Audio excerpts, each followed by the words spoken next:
Dari mulai konsekuensi orang didatengin orang, dicari, dibantah, diserang secara digital, dilaporin polisi, itu semua konsekuensi-konsekuensi yang harus dipikirkan. Nah, dari konsekuensi-konsekuensi itu biasanya yang harus disiasati.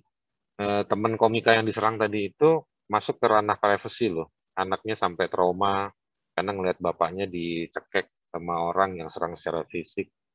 Jadi punya dampak yang ya dampak kita kadang-kadang ada yang bisa kita prediksi, ada juga yang nggak bisa kita prediksi. Saya cerita pengalaman saya hari-hari ini ya. Eh, saya dilaporkan pencemaran nama baik dan juga penghinaan oleh Luhut Binsar Panjaitan.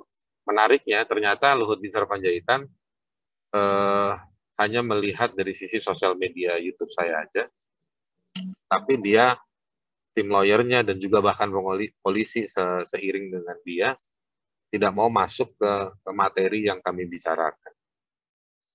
Uh, Sebetulnya saya oke untuk ngisi acara ini jauh sebelum saya ditetapkan sebagai tersangka. Pas banget jadi ditetapkan sebagai tersangka. Topiknya juga topik antara saya dan Fathia versus Luhut Binsar Panjaitan, karena Luhut Binsar Panjaitan mengaku bahwa privasinya terganggu. Oke, pertanyaan Lintang tadi, apa itu shrinking civic space? Shrinking civic space itu sebetulnya ini topik yang sebetulnya situasi Indonesia itu dulu belum se apa namanya kalau tadi pakai civicus sudah obstructed ya gitu ya. Jadi udah warnanya orange.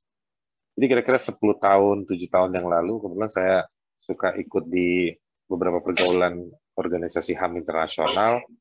Kita itu sibuk bersolidaritas untuk beberapa kondisi negara seperti di Uganda, di Kamboja, di India.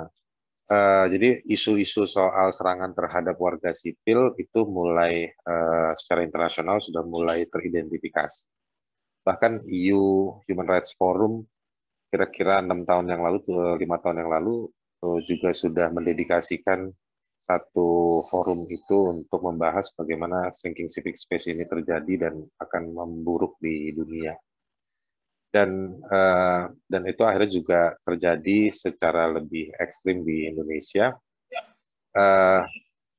Lewat apa? Nah, shrinking civic space itu kan sebenarnya bahkan kalau Maina Kiai saat dia menjadi pelapor khusus PBB untuk kebebasan berkumpul dan freedom of association, ya kebebasan untuk berorganisasi dan berkumpul, itu dia bilang bukan shrinking, dia bilang closing.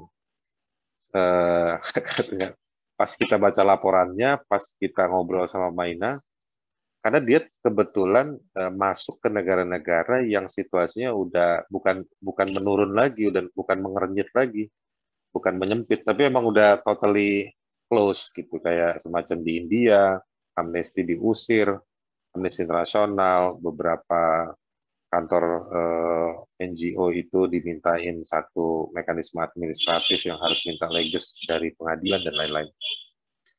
Jadi shrinking civic space atau closing civic space itu adalah kondisi di mana ruang warga, nanti ruang saya jelaskan, ruang sipil atau ruang warga itu tidak lagi aman atau tidak lagi bisa digunakan untuk bahasa gampangnya berpartisipasi. Pasal 20 ICCPR misalnya mengatakan bahwa yang dibilang partisipasi itu dalam kebijakan publik, ya kan, dalam dipilih dan memilih, turut serta dalam pembahasan kebijakan publik. Jadi partisipasi politik itu bukan 5 tahun sekali, tetapi every single second. Jadi setiap detik itu warga itu bisa dan bahkan harus berpartisipasi. Tapi ruang itu tidak bisa karena ruang partisipasi itu bukan hanya kebijakan publik untuk membuat, tetapi juga untuk mengoreksi. Nah, hal ini karena dilihat sebaliknya dari pendekatan kriminologi, ternyata ruang publik tadi itu bukan hanya berisi soal peluang adanya kebijakan publik, tapi juga adanya pelanggaran dan kejahatan terhadap kepentingan publik. Yang kalau kita lihat saya jadi ingat sejarah ditemukannya orang sadar soal HAM, karena ruang publik itu adalah justru tempat di mana orang semakin timpang. Ada orang yang bisa semakin menikmati, tetapi juga makin membesar kerugian dan penderitaan. Sampai di situ publik kemudian mengeruak mengeluh protes karena mereka sudah lagi tidak nyaman, misalnya soal udara, soal hutan dan macam-macam. Nah, disitulah muncul protes tadi itu. Tapi protes dibalas dengan bahasa gampangnya represi atau dikriminalkan, atau dalam bahasa nanti beberapa menit kemudian saya akan sampai ke poin soal diintervensi ruang komunikasinya. Nah, dalam temuannya Lokataru Foundation, riset kita sejak 5-4 tahun lalu, ada beberapa model serangan terhadap warga atau ruang sipil.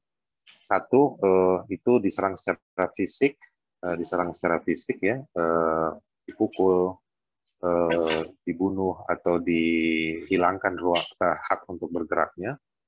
Lalu yang kedua itu diserang lewat pendekatan hukum, SLAPP, digugat secara perdata atau misalnya dipidanakan. Lalu yang ketiga itu serangan-serangan administratif yang sudah banyak terjadi di Indonesia. Aturan hukumnya melarang, mungkin Mbak Sita nanti bisa jelaskan ya, bagaimana lembaga donor itu harus presentasi di BIN, Seknek, dan lain-lain. Lalu ada aturan-aturan di mana organisasi-organisasi kalau mau punya legal standing, mereka harus dapat pengesahan dari pengadilan atau dari kantor Kementerian Hukum dan HAM dan lain-lain. Itu serangan-serangan atau mempersulit dari sisi administratif. Nah, yang keempat ini yang mungkin relevan dengan topiknya Lintang dan kawan-kawan adalah serangan digital atau fitnah atau doxing ya, atau internet throttling, pembatasan akses komunikasi. Nah, ini banyak sekali. Misalnya kita di Lokataru Foundation pernah bikin satu riset dan juga kita pakai laporan itu untuk submission ke UN. Itu tentang throttling dan dampaknya pada teman-teman Papua ketika isu rasisme mengeruak itu. Itu juga yang kemudian digugat oleh teman-teman LBH Jakarta dan menang mereka. Jadi digital itu sesuatu yang memang ruang kehidupan baru kan. Angka demonstrasi sekarang menurun, tetapi kalau pakai bahasanya pemerintah itu kebisingan di sosial media itu hampir setiap hari dan hampir tidak satu topik, ada beberapa topik atau isu atau tren. Nah, ini serangan-serangan yang banyak terjadi yang saya amati sebagai lawyer. Saya juga dampingi beberapa korban ITE, kasusnya menarik-menarik. Nah, itu yang gambaran singkatnya tentang apa itu shrinking civic space, Lintang, atau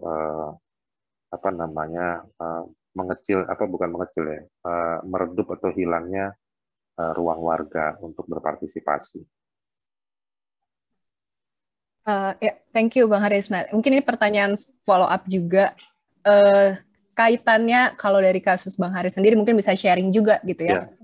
Nah, ini kan kita bahas soal privacy gitu. Kadang sepenting apa sih privacy dalam hal ketika kita ingin mengeksersis hak-hak kebebasan berpendapat tadi atau berekspresi, karena sekarang banyak kebijakan intervensi pemerintah terkait privasi kita, data pribadi kita.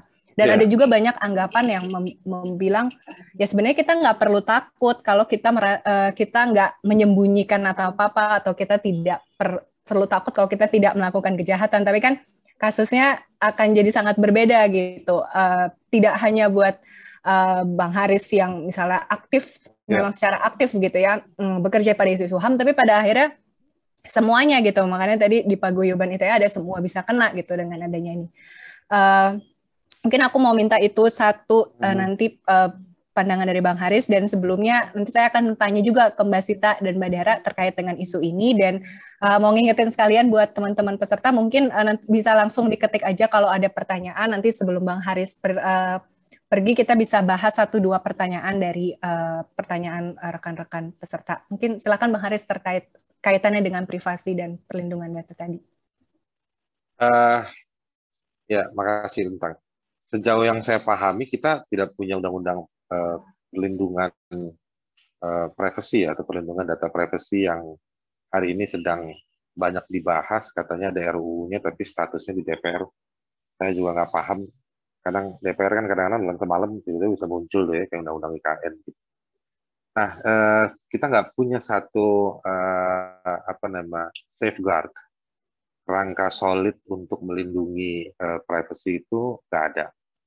Kalau melihat pada pendekatan konservatif hukum di Indonesia, terutama di hukum pidana, yang ada justru kebolehan-kebolehan, yang mana itu sebetulnya kalau dalam safeguard-nya privacy, kalau kita lihat di standar limitation of rights, ya, pembatasan hak itu, atau dilihat di tata kelola peraturan perundang-undangan di Eropa, itu ada. Apa itu? Yaitu kapan sebuah otoritas negara, yang otoritasnya harus jelas, melakukan apa terhadap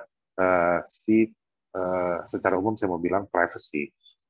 Nah, apa itu privacy? Privacy itu artinya terkait dengan kapasitas informasi, keberadaan, dan kehidupan dari seseorang. Saya pakai bahasa yang agak gampang, menghindari bahasa yang rumit dari pasal-pasal itu. Nah, ini dijamin sebenarnya kalau dari sisi Universal Declaration of Human Rights di pasal 12, di ICCPR itu pasal 17, itu dilindungi. Bahkan dia sampai ke keluarga. Nah, kalau misalnya kita belanja lagi pendekatan di sejumlah peraturan perundang-undang perjanjian internasional di bidang HAM, misalnya di standar tentang buruh migran dan keluarganya. Jadi protection di buruh migran itu perlindungan privasi ada. Tapi yang dibilang bukan cuma si buruh migran, tetapi juga si keluarga. Soal anak itu isu yang sangat sensitif. Hari ini kan banyak tuh orang taruh di Facebooknya foto anak segala macam lagi nggak pakai baju. Mungkin kalau dia udah gede dia punya pilihan yang berbeda tentang jawaban si emaknya gimana tuh atau si bapak. Tapi hal-hal privacy itu banyak banget. Tapi dia terkait dengan informasi atau well-being-nya si seseorang. Di Indonesia kita nggak ada batasan tersebut. Karena cemoohannya misalnya terlalu liberal lah, terlalu individualis lah. Tapi kan di saat yang bersamaan, komunitarianisme itu sebetulnya, komunalisme itu juga nggak boleh mendisplay segala sesuatunya. Ini soal paradigmanya. Balik ke soal pendekatan pemerintah, tata kelola kebijakan, nanti mungkin Mbak Dara nanti bisa bantu menjelaskan juga. Tapi maksud saya mau bilang begini, informasi-informasi itu nggak ada. Akhirnya apa? Akhirnya struggle dan harus belanja dari berbagai tempat hukum, misalnya di undang-undang soal catatan sipil, adminduk, ada porsi-porsi itu. Tetapi kalau dilihat secara keberimbangan, ada juga kewajiban kepada kita untuk mendeliver informasi yang artinya kita berbagi data privasi kita ke tempat lain. Misalnya tiba-tiba ada kebijakan yang sangat teknis dan regulatif, konsolidasi data BPJS, data paspor, berbagai data itu ada pertukaran datanya. Saya kebetulan punya beberapa teman dan juga melakukan riset-riset kecil, kebijakan-kebijakan di level bawah antar kementerian, antar KL atau lembaga, itu terjadi. Nah, itu artinya ada sharing informasi. Belum lagi kalau kita bicara pakai pendekatan ITE, itu kan sebenarnya bukan cuma politik, tapi juga soal ekonomi, dagang, commerce. Waktu kita bikin akun Tokopedia, waktu kita bikin akun link aja, itu kan kita masukin semua data-data kita. Jadi ada pertukaran data lagi di ruang administrasi publik, ada lagi di ruang perdagangan. Nah, keamanannya diserahkan kepada induksi regulasi masing-masing. Artinya tidak ada consolidated, tidak ada consolidated guarantee, tidak ada consolidated remedy, complaint mechanism, itu nggak ada. Nah, jadi Singkatnya saya mau bilang ke Lintang dan kepada teman-teman semua, saya nanti minta tolong sama ahli-ahlinya, ada Mbak Sita di sini yang saya tahu betul sudah sejak lama dalam soal digital life ini. Nggak ada, dan memang orang yang kerja advokasi, kerja hukum, case by case macam saya dan banyak teman, itu kesulitan berargumentasi atau menempuh cara ini seperti apa nih, kayak begini. 2 bulan lalu saya di kantor iseng-iseng sama 1-2 teman, kita riset rame soal OVO, yang front end-nya atau back end-nya itu jebol waktu itu. Ada yang komplain. Nah, kita periksa regulasinya memang sangat umum. Nah, dalam kasus itu menariknya kita akhirnya harus melihat pada yang kita nggak punya akses, terbatas pada si kapasitas kelompok bisnis tersebut. Karena sekarang semuanya go digital, bank digital, e-payment, apa semua segala macam. Ya, tapi siapa yang bisa memastikan semua korporasi itu punya standar keamanan itu?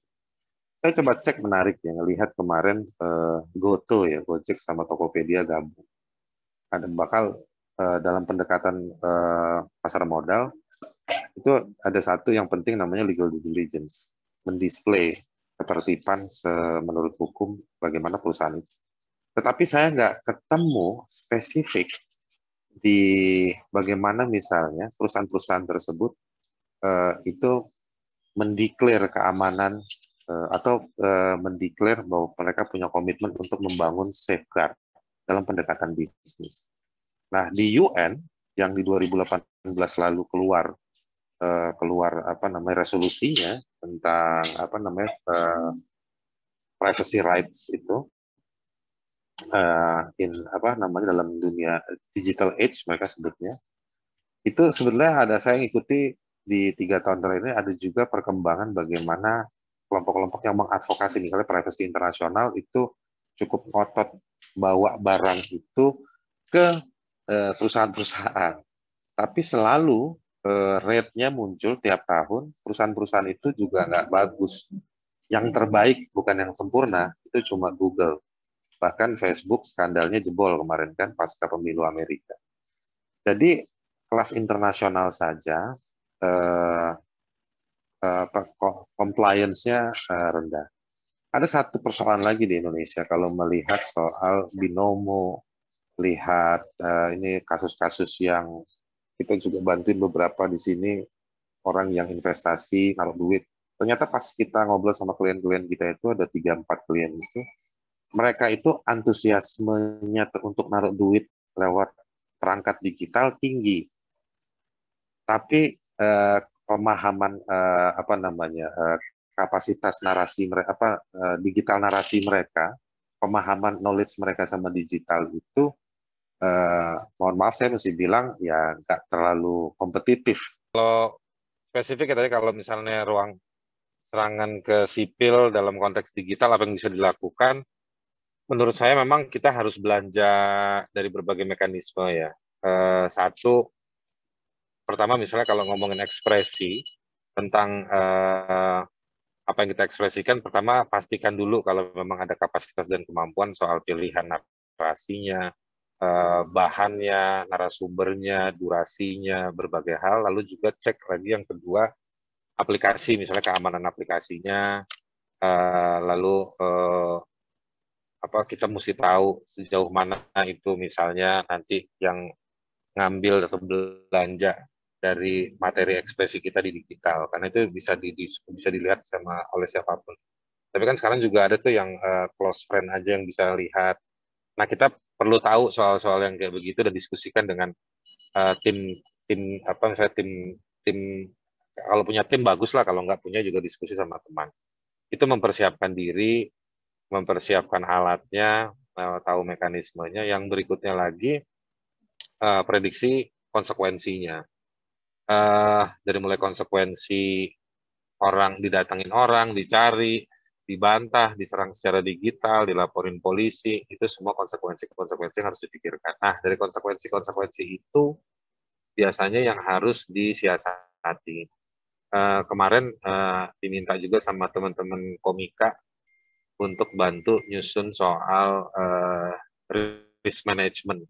Karena ada stand up comedian itu yang juga habis upload video diserang secara fisik di rumahnya.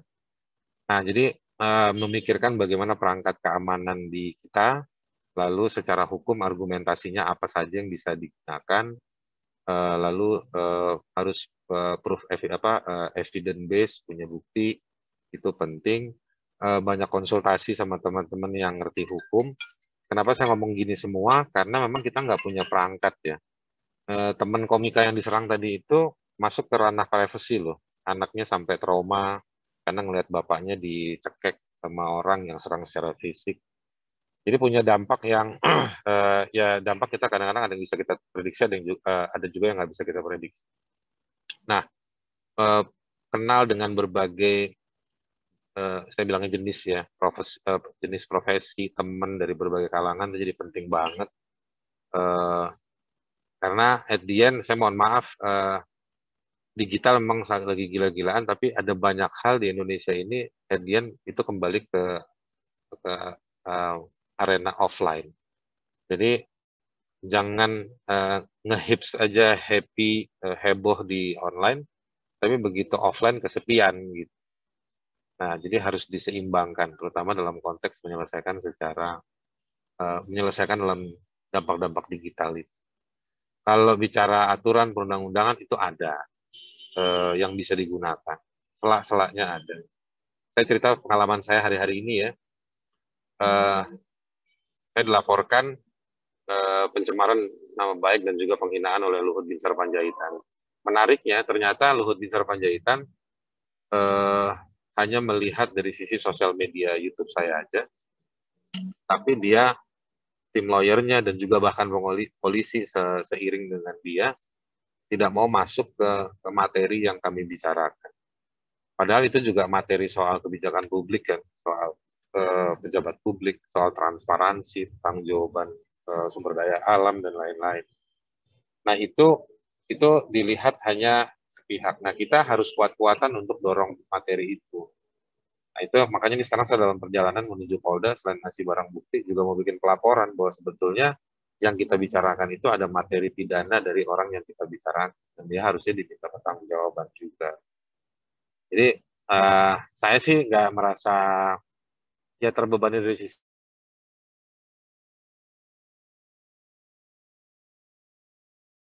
waktu dan Kayaknya Bang Haris ini nggak stabil. Ya, tapi kalau dari sisi saya, ya justru ini, sorry signalnya agak jelek, tapi yang mau saya katakan, bagus kalau kita bicara yang memang faktual, relevan, dan punya perlindungan. Terkait dengan Luhut Binsar Panjaitan, mestinya Undang-Undang ITE dikaitkan bukan dengan pasal pidana, tapi dikaitkan dengan Undang-Undang asas-asas pemerintahan yang baik dan benar. Gitu. Oke. Terima kasih banyak Bang Haris gitu ya. Ini kalau dari peserta banyak sekali yang mendukung, kita pun juga semoga ini bisa jadi pembelajaran bersama-sama, artinya bukan jadi takut untuk menyuarakan kebenaran melalui media sosial ya, tapi kita sedih juga sih Bang Haris harus jadi exercise di ruang pengadilan itu juga gitu, tapi paling tidak sebenarnya di sini banyak sekali yang mendukung Bang Haris, dan terima kasih sudah menyempatkan waktu untuk berdiskusi dengan kita. Nanti terima mungkin banyak, sayang, terima kasih banyak. Saya tahu teman-teman bukan cuma ahli, tapi teman-teman adalah para praktisi yang dedicated ya. Oke. Yang dibutuhkan dalam situasi dunia digital yang lagi, bisnis digital yang lagi makin membesar. Terima kasih banyak, saya pamit duluan, Mbak Sita. Terima kasih semuanya. banyak. Hati Bang Haris. Thank you, dadah. Ya. Selamat berdiskusi terus. Oke, terima kasih Bang Haris. Lawan.